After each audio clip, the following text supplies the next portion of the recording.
Now, my next guests have been married for 2 years. They say although they are blissfully happy, their marriage, like most, takes a bit of work. Anna and Andrew Wallas claim that although couples may be obsessed by the need for more love in a relationship, what they actually need is to be much more truthful.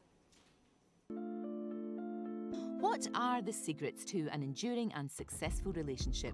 Commitment, teamwork, intimacy? Well, these A-list couples exude all of those things, but just what are the ingredients to a perfect partnership? One couple say they know the answer. For more than 20 years, Anna Pasternak searched for true love. Her friends took action and suggested she speak to a psychotherapist about her problems. The pair fell in love, but their path to true happiness wasn't easy. The couple have now decided to share their secret in a new book.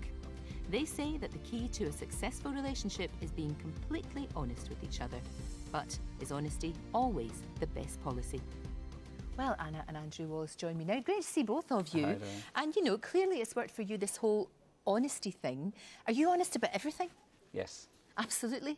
Never tell each other even a wee tiny white lie? No. No? And did you sort of work that out with one another right from the start? Well, strangely, it was Anna that I really learnt it from. I've been a psychotherapist 25 years, dealing with individuals and groups about honesty and truth. And it was when I met Anna that she kind of took that honesty to a new level. She just says it as it is all the time. And do you find that really works, Anna?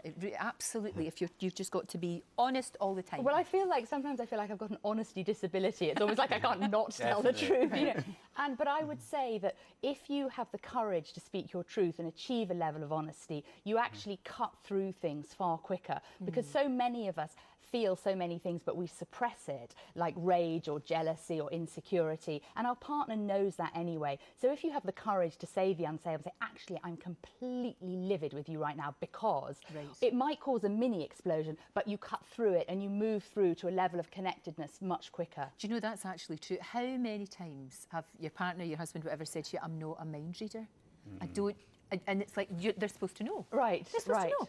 And it's that thing, and you can't be a mind reader, so you should be more open. And I think that level of honesty creates a truth and a trust between you. I mean, we were laughing earlier the other day, Andrew said, I tried on a dress, and Andrew said I looked like a 90-year-old Greek peasant. Which too honest. She honestly did. That's exactly which really made me laugh. But then, of course, and he was probably right.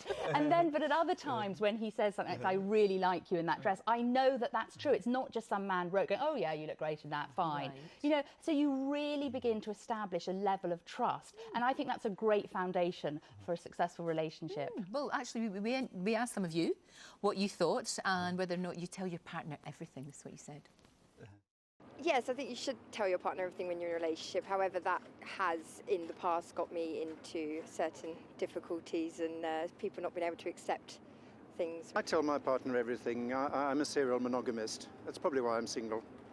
Been married 18 years, very happy, and it's honesty that makes it work. There's always the honesty, the old white lie, isn't there, which is probably for the best. So what are the key tips in having a successful relationship then? It is about, as you said, it's about honesty, Well, isn't the it, Anna? first thing I think is about self-honesty, because I think if you can be honest with yourself, then you can be honest with your partner. So as I said, if you're feeling furious or needy or jealous, admit that to yourself. Don't immediately project that onto your partner and attack them. Take responsibility within yourself. Right. Yeah, that makes perfect sense. And Andrew, what would you say? I think forgiveness is a big thing, being able to apologise. Anna and I apologise to each other all the time. We have to. Especially after you say you should look like an outfit. Say such terrible things to each other and then have to apologise. Yes. And actually, you know, learning to forgive is so much easier than holding on to a grievance because of pride or the needing to be right. And it just prolongs the misery. No, that's true, actually. Biggest thing, would you say? What would you think? I think the biggest thing is this concept of being truthful. Be truthful with your partner. Tell them what you're really feeling, however difficult that may seem, because then you can clear the air and you can move to a greater level of connectedness.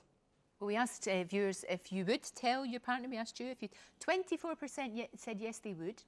76% said no, they wouldn't. So you think you two have still got a wee bit of work to do, perhaps? We need to crusade harder for greater levels of intimacy and connection through telling the truth, obviously. But what sort of reaction have you had to the book so far?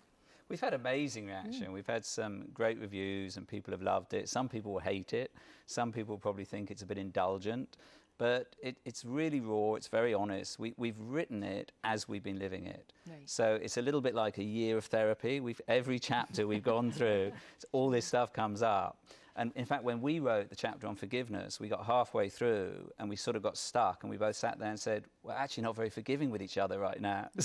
So we then had to work through some stuff, and then we carried on writing it. So it's been an amazing process, and in fact, we didn't have one argument in the process of writing it. Crikey. Yeah. That's pretty good. And generally, you don't argue so much because... Oh, no, we argue all the time. But because you're honest. But then you forgive each other. We argue, we say it out, we forgive each other, and we move on. Yes. Fantastic. Brilliant. Listen, thank you both very, very much Thank you indeed. so much. We all need to be a bit more honest. Definitely. Thank you. That's brilliant. Right, after the break, we're heading to Hollywood for all the showbiz news. Morning, Ross. Morning, Lorraine. Sorry we don't really have very much for you.